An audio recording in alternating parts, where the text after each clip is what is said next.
if you are beginning to feel, again, in 3, 2, if you feel in your soul the shackles of this government, if you can feel the fetters of the so-called Republican patriots that pretend to be our friends but in fact want to be our masters, you've come to the right place to learn what to do and to get some more fuel for that fire. I'm Randall Terry. This is Voice of Resistance.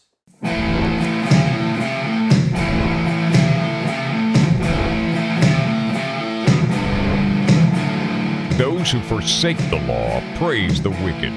Those who uphold the law resist them. Welcome to the Voice of Resistance. Here's your host, Randall Terry. If you are following presidential news, you will know that Jeb Bush, brother of former President George Bush and son of former President George Herbert Walker Bush, you know that he's running for president.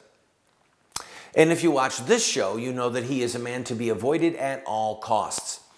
A man is known by his friends. A man is known by his enemies. A man is known by who does not want to be too close to him. And that is true for various reasons. In other words, John the Baptist was well known, and you can see the circle of friends he had, and you can see the people who hated him in government, and you can see the Pharisees not knowing what to do. They didn't want to get too close, but they didn't want to be too far away. Was John the Baptist of God or of men? You know, John's baptism is what Jesus asked the Pharisees. So you can look at who has who for friends and enemies, and you can discern, if you understand what's going on ethically with those people, you can discern if this is a good witch or a bad witch. Jeb Bush, he's a bad witch. He really is. He is, and you can tell. Here's one of the ways you can tell. Because right now he is scooping up millions and millions of dollars from the high dollar donor Republicans who get to pick who the nominee is. Like they picked President Dole, and like they picked President Romney, and like they picked President McCain. Oh wait, no. Those guys didn't win, did they? Do you get the point? They have enormous sums of money, and they have an agenda for that money, but they don't have an agenda for stopping the brutal murder of babies. Some of them have already helped to kill their own grandchildren, okay? Some of these wealthy elite Republicans don't want to ban child killing because if their daughter or their granddaughter gets in trouble, you know, to quote Obama, they wouldn't want to punish her with a baby. And so they've been involved literally in the murder of their own flesh and blood, okay? And they don't want to make a fight about homosexual marriage. Just let them do what they want to do. And they're not concerned very much about Islamic terrorism, unless, of course, it affects their bank accounts in some other country. These people are not our friends. These are people who argue and quibble and jostle one another and kid around about who's got the biggest yacht, how many airplanes they have in their private airplane fleet, etc. So Jeb Bush is befriending these people. And Henry Kissinger, oh my goodness, one of the newspapers is reporting that Henry Kissinger has gotten behind Jeb Bush. Henry Kissinger is a vile, despicable man, okay? Henry Kissinger is part of the ethics-free foreign policy, cadre, the junta, the people who, like under Richard Nixon, who would craft a deal with communist China and abandon the free Chinese, okay? It was Henry Kissinger, if you don't remember that, who did it, who was meeting with Mao Zedong and joking, yes, power is a great aphrodisiac, Mr. Chairman. One of the private conversations that they had, talking about I'll hold my tongue, the use and abuse of young women. Henry Kissinger was willing to, for money's sake, to cut a deal with the Chinese, to bring them into the UN, to displace the Free Chinese, and to put a communist nation on the UN Security Council, in spite of the fact that the people of that country were languishing in slavery under the heel of one of the most godless, anti-Christ tyrants in the history of the human race, Mao Zedong, okay? Mao Zedong probably engineered the murder of, and his associates engineered the murder of more people domestically in their own country than Adolf Hitler did in his. Now, we'll never know the true numbers because the Chinese killed so many people and the numbers were never able to get out. But this is a man, Mao Zedong, whose hands were covered with blood. And Kissinger wanted to cut a deal with him and did. And so now Henry Kissinger, whose foreign policy is not based on right and wrong, but upon money and American interests, which is money and deep water ports and airports, places to land our jets, both domestic and military. Henry Kissinger is behind Jeb Bush. Woo! That's supposed to make me like Jeb Bush? It makes me despise his effort for the presidency even more. We'll be right back.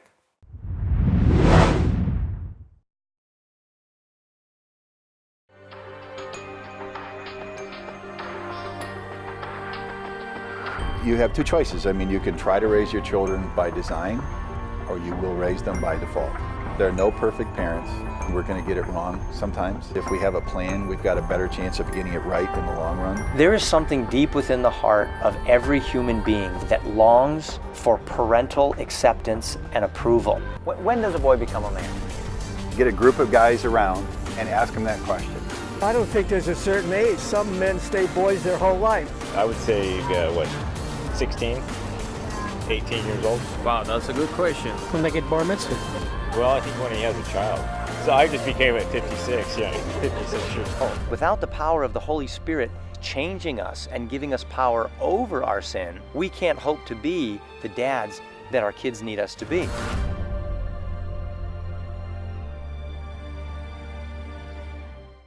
We have put together what we call an online university for you. Now, that's a highfalutin way of saying that we have a pretty significant library of material, books, tapes, videos that are there for you for free. Why are we doing this? Because America is desperate for new leaders, and because this material could help you to become the leader that you and God want you to be. Check it out and enjoy it.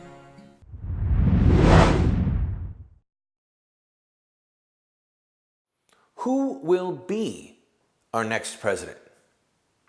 It could be this lady. Hello, it's me, Bill. No, Hillary's not here. What? Sure, come on over. All right, sorry. That goes back to it's 2:30 in the morning and the phone rings at the White House. Who do you want to answer the phone? I don't want Barack Obama. I don't want Hillary Clinton. Well, the next president could be this man. He is articulate. He loves the Constitution. He is a Christian. He is pro-life. He has to deal with his dad. This man. And that can be a problem, seeing how, for example, Congressman Paul recently spoke at an event in Texas discussing Texas withdrawing from the Union, seceding from the Union. It's a valid discussion, don't get me wrong. I think it really is a valid discussion. But it does bring a chill to people around Rand Paul for obvious reasons. But it could be this man, Governor Scott Walker, current governor of Wisconsin. You will remember at the beginning of this program, I said a man is known by his friends and a man is known by his enemies. Jeb Bush doesn't have the right enemies and he has the wrong friends. Scott Walker has both the right enemies and the right friends. And remember this, you can know a man in part by the scars on his back. Scars from battles where he was trashed or thrashed, whether he won or lost. Scott Walker, if you will remember, is the man who endured a recall vote that was funded by organized labor because of the things that he did in his own state to wrestle control of certain elements of government out of the hands of unions. He is pro-life. He believes that marriage is between people of the opposite gender. He has in 25 years run 12 or 13 campaigns. He has been blistered and hated by much of the secular media. He says what he believes and doesn't mince words. Now, people like George Will, the columnist, have been talking him up. Rush Limbaugh is in the news because he has been reporting on Walker. And the simple fact is that right now, as of this day, the taping of this show, Scott Walker is the number one leader, the number one contender by double digits over anybody in New Hampshire, which is the first primary state. Remember, Iowa is the first caucus, New Hampshire is the first primary. Scott Walker is ahead. He is also ahead in a nationwide poll. So he is a man who, like Ronald Reagan, by the way, has endured the contempt of the media, the scoffing and the ridicule of the media, the villainizing of baby killers and unions like Ronald Reagan, a man who says what he believes and doesn't equivocate like Ronald Reagan. He is a true Reagan Republican. And by the way, I don't know if I was the first to use it, but in 2006, when I ran for the Florida State Senate, that was my bumper sticker, Randall Terry, a Reagan Republican. So one of my boys is named after President Reagan. I love the memory of President Reagan. I thank God. And frankly, his presidency may be recorded if this country does come unhinged, if this country collapses as a world power like England did, like Holland did, like Spain did, like the Roman Empire did, okay? Empires have come and gone, people, and ours might be on the way out. And if it is on the way out, and it does come unhinged, historians with proper wisdom and understanding of good and evil and right and wrong might look back and say, Ronald Reagan's presidency was the last gasp, that there was a surge to try and restore the republic. But after his presidency, the forces of moderation and equivocation, read liberalism, big government, baby killing, homosexual juggernaut, they got control and they drove the country into oblivion. Anyway, consider Scott Walker a Reagan Republican.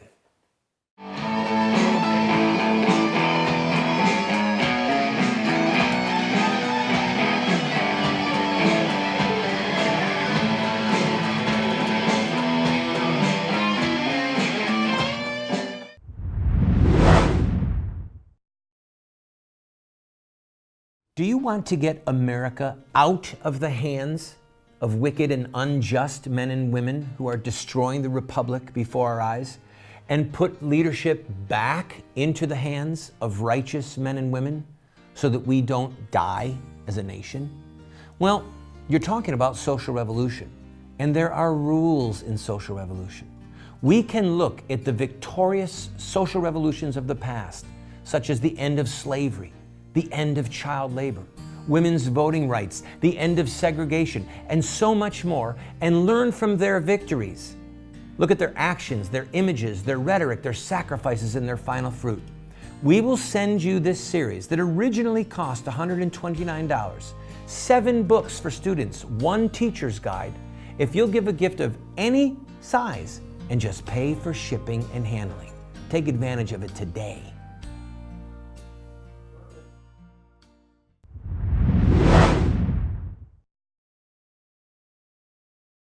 As we look at the news and the Mick news, okay, the fast food news, whether it's about ISIS or Obama's agenda or Scott Walker or Jeb Bush or any number of things, one of the difficulties that we face in America today is the lack of courage to say the truth. I've said that on this show. I'm going to talk about it again in a couple minutes.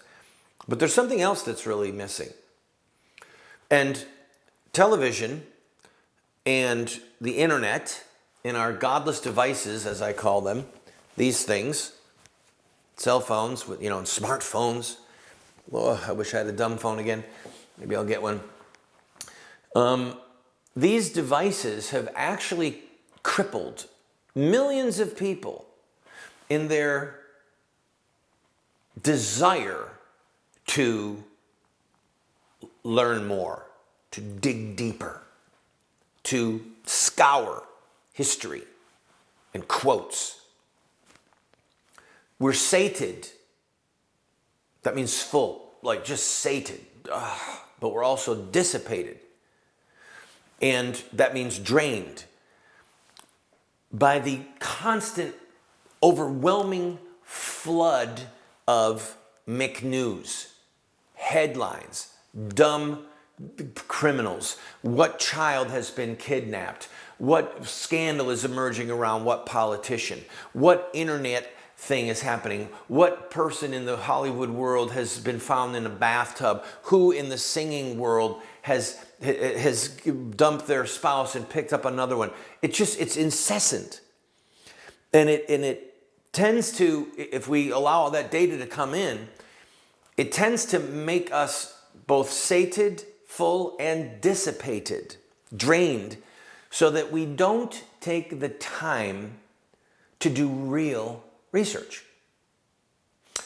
A few years ago, I got my bachelor's degree. I got my bachelor's degree a few years ago. I had to get a second bachelor's degree from the State University of New York. And I did it online on my computer.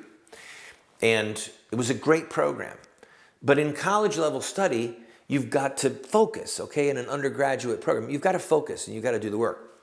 Then I got my master's degree from Norwich University, which is a very old, prestigious military school. It was started shortly after West Point. The ROTC program began there.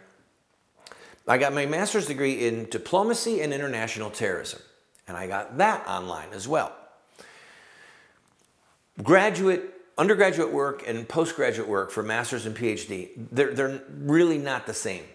The amount of research, the amount of time that is required to study for postgraduate work, that's the stuff that makes somebody be able to understand something, because you're forced to dig and to scour and to read and to analyze and to compare and to look at more than one opinion.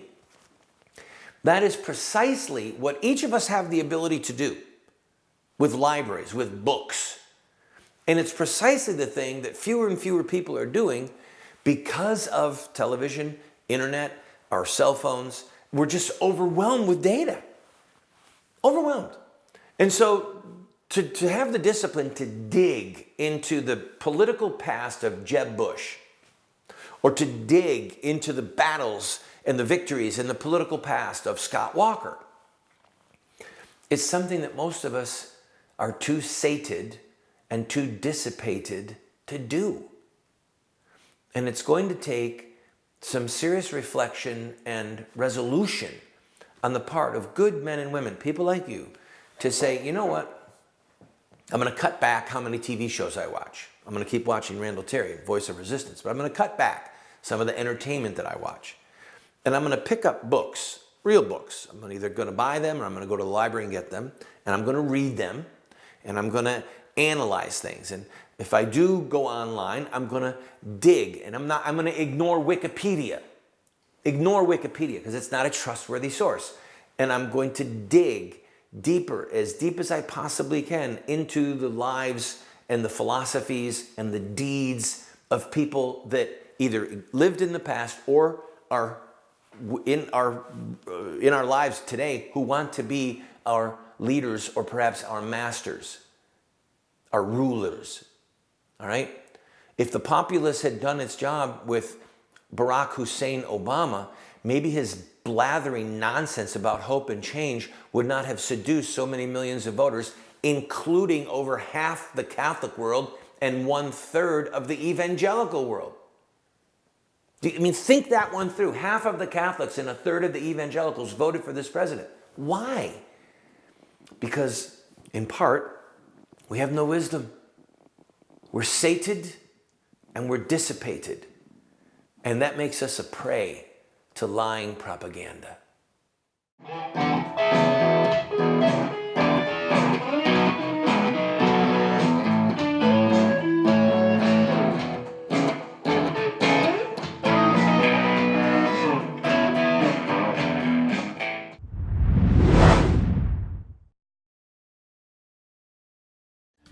Why does a nice guy like me keep getting thrown in jail? I have been arrested almost 50 times and spent over a year of my life locked up in various prison facilities.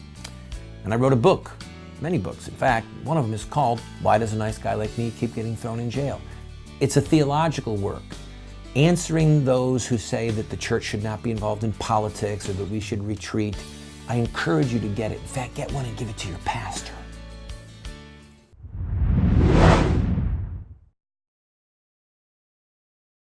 As you may have heard, President Obama is asking Congress to authorize the use of military force against Islamic State or ISIS or ISIL. They all mean the same thing, okay? I think that was a very shrewd move on his part, politically, okay? He is politicizing foreign policy. He is politicizing his role as the commander-in-chief, but constitutionally, Congress is the one authorized to declare war. And if my memory is correct, war has not been declared officially since World War II, when we declared war on Japan and then Germany. So we've had many authorizations of the use of force. Anyway, I'm glad that Obama's doing it because it puts Republicans who are now in charge of the House and Senate on the spot. And they need to be put on the spot. What are we going to do with these monsters, these murderers, these devout Muslims who are following in the footsteps of Muhammad? Okay? What are we going to do with them? Are we going to bomb them from the air? Are we going to bomb them, but not bomb them from the air when they're around women and children? Oh, let me think. So they can just bring women and children around them and we won't bomb them, so really we won't bomb them. Are we going to put boots on the ground? That's the question. Are we going to send our soldiers again into Iraq and then inevitably into Syria to try and kill these violent Muslims? I hope that the Congress has the courage and the wisdom to say, we are going to put soldiers there. You know, one thing that they could do is they could make it a volunteer mission. You could just say to various people in Army, Navy, Air Force, Marines, say to them, who wants to volunteer to go and kill Muslim terrorists? Who wants to go kill the people who have been beheading Americans and other innocent people? Who wants to go slaughter in a military way, in a gun battle, or with bombs? Who wants to go and kill the people that have been murdering small children and crucifying their headless bodies? Who wants to go kill the people who are enslaving women as sex slaves in the areas where they've been captured? Who wants to go kill them? I think that you'd have a lot of young men and women who would just love the chance to go kill them. And that's what they need. They need to be killed. We don't want to capture them. I mean, if I was on the ground there, I would say under no circumstances are you to take one of them alive. Kill them. Because as we have already seen from the people who are leaving Gitmo, all right, Guantanamo Bay, our prison there in Cuba, as we're already seeing, the people that we've released, because we captured them and then put them there and didn't know what to do with them, the ones that we've released, some of them are already back in battle against us. All right? They're following their religion faithfully. They're following their Islamic religion fervently. And part of that religion calls for the killing of infidels, especially those who won't submit and bow the knee to Sharia law, who won't follow the dictates of Muhammad. won't follow the traditions of the prophet. So these people that are there, these murderers, you've got to kill them, or you have to capture them with the intention of putting them in prison and then as quickly as possible trying them and executing them. I hope that the Congress has the guts to authorize the use of force, including troops on the ground, and I hope they make it a volunteer mission to go and kill the bad guys. God bless you.